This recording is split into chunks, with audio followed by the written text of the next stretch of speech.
Shalom, semoga damai dan sukacita dari Tuhan Yesus senantiasa memenuhi kehidupan saudara-saudara sekalian.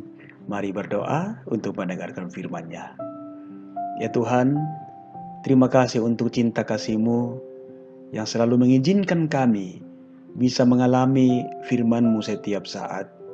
Dan biarlah Tuhan, melalui firman yang kami alami setiap saat itu akan terus mengubah kehidupan kami, sehingga kehidupan kami semakin berdampak baik bagi sesama kami. Di pagi hari ini, kami akan kembali mendengarkan firman-Mu. Tolonglah kami ya Tuhan, kami dimampukan memahaminya, terlebih dikuatkan melakukannya dalam kehidupan kami. Di dalam nama Tuhan Yesus kami berdoa. Amin. 1 Samuel pasal 25, ayat 13 dan ayat 23, dan ayat 32 sampai 35. Firman Tuhan kepada kita. Kemudian berkatalah Daud kepada orang-orangnya, "Kamu masing-masing sandanglah pedang." Lalu mereka masing-masing menyandang pedangnya. Daud sendiri pun menyandang pedangnya. Sesudah itu, kira-kira 400 orang maju mengikuti Daud, sedang 200 orang tinggal menjaga barang-barang. Ketika Abigail melihat Daud, segeralah ia turun dari atas keledainya, lalu sujud menyembah dia di depan Daud dengan mukanya sampai ke tanah. Ayat 32 sampai 35. Lalu berkatalah Daud kepada Abigail, "Terpujilah Tuhan Allah Israel yang mengutus engkau menemui aku pada hari ini. Terpujilah kebijakanmu, terpujilah engkau sendiri, bahwa engkau pada hari ini menahan aku daripada melakukan hutang darah dan daripada bertindak sendiri dalam mencari keadilan. Tetapi demi Tuhan, Allah Israel yang hidup, yang mencegah aku daripada berbuat jahat kepadamu. Jika engkau tadinya tidak segera datang menemui aku, pasti aku tidak akan ada seorang laki-laki pun tinggal hidup pada Nabal sampai fajar menyingsing." Lalu Daud menerima dari perempuan itu apa yang dibawanya untuk dia, dan berkata kepadanya, "Pulanglah dengan selamat ke rumahmu. Lihatlah, aku mendengarkan perkataanmu dan menerima permintaanmu dengan baik." Demikian firman Tuhan. Saudara-saudara, renungan pagi edisi Kamis 24 Juli 2020. Kuasailah marah sebelum amarah menguasaimu.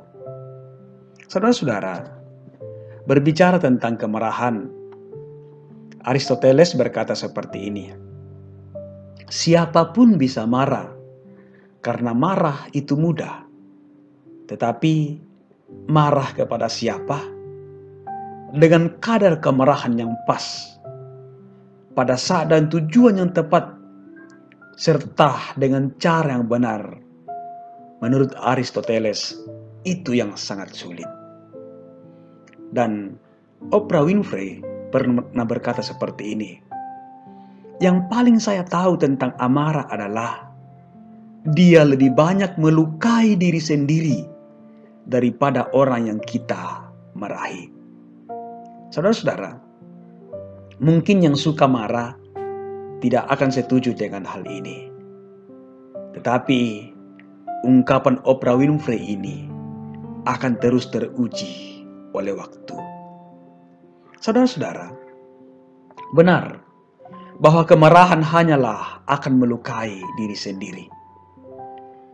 Menggenggam kemarahan itu tak ubahnya menggenggam aspal panas di tanganmu untuk dilemparkan ke orang lain. Kamu sudah terbakar terlebih dahulu. Bahwa kemarahan yang dilemparkan kepada orang lain justru akan melukai diri sendiri.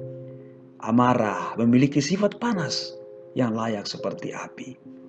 Saudara-saudara, saat itu Daud sedang marah besar. Ia naik pitam mendengar laporan anak buahnya tentang penghinaan Nabal, orang Karmel itu. Ada di ayat 13. Bersama pasukannya, ia siap membantai Nabal dan semua pegawainya. Tetapi syukurlah, Tuhan mencegahnya. Dia tidak menghendaki Daud bertindak sendiri dalam mencari keadilan. Ayat 26, 31 dan ayat 33. Tindakan yang dipenuhi amarah bakal memperbesar masalah dan menurunkan martabat Daud sebagai calon pemimpin.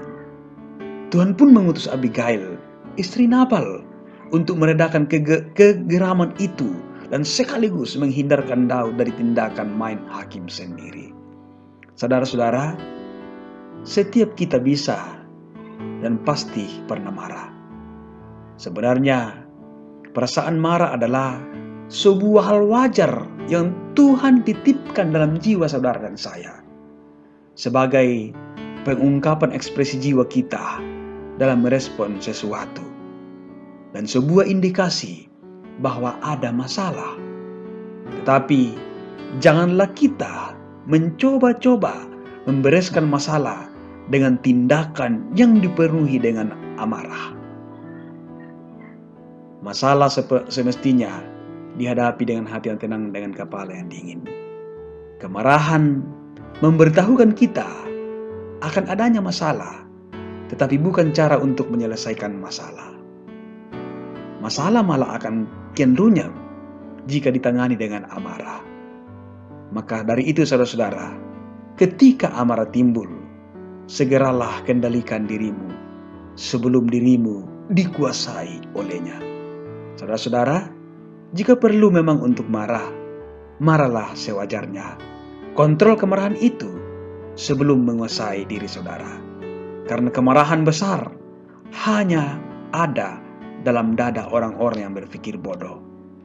Orang sabar bukanlah orang yang tidak memiliki rasa marah, tetapi orang yang dewasa dan kuat untuk mengendalikan amarahnya. Tuhan menolong kita untuk memanfaatkan marah dengan bertanggung jawab. Haleluya. Amin. Mari kita berdoa.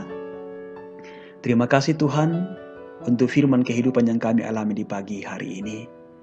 Tolonglah kami Tuhan dengan tuntunan Roh Kudus-Mu. Kami dimampukan memahaminya dan dimampukan melakukannya. Biarlah kami terus bisa mengontrol emosi kami, supaya kami tidak menjadi orang yang suka mengungkapkan sesuatu dengan amarah. Tolong kami Tuhan untuk lebih bisa mengendalikan diri sendiri sebagai salah satu karakter daripada murid-murid Yesus sendiri. Pimpin kehidupan kami Tuhan. Di dalam nama Tuhan Yesus kami berdoa. Amin.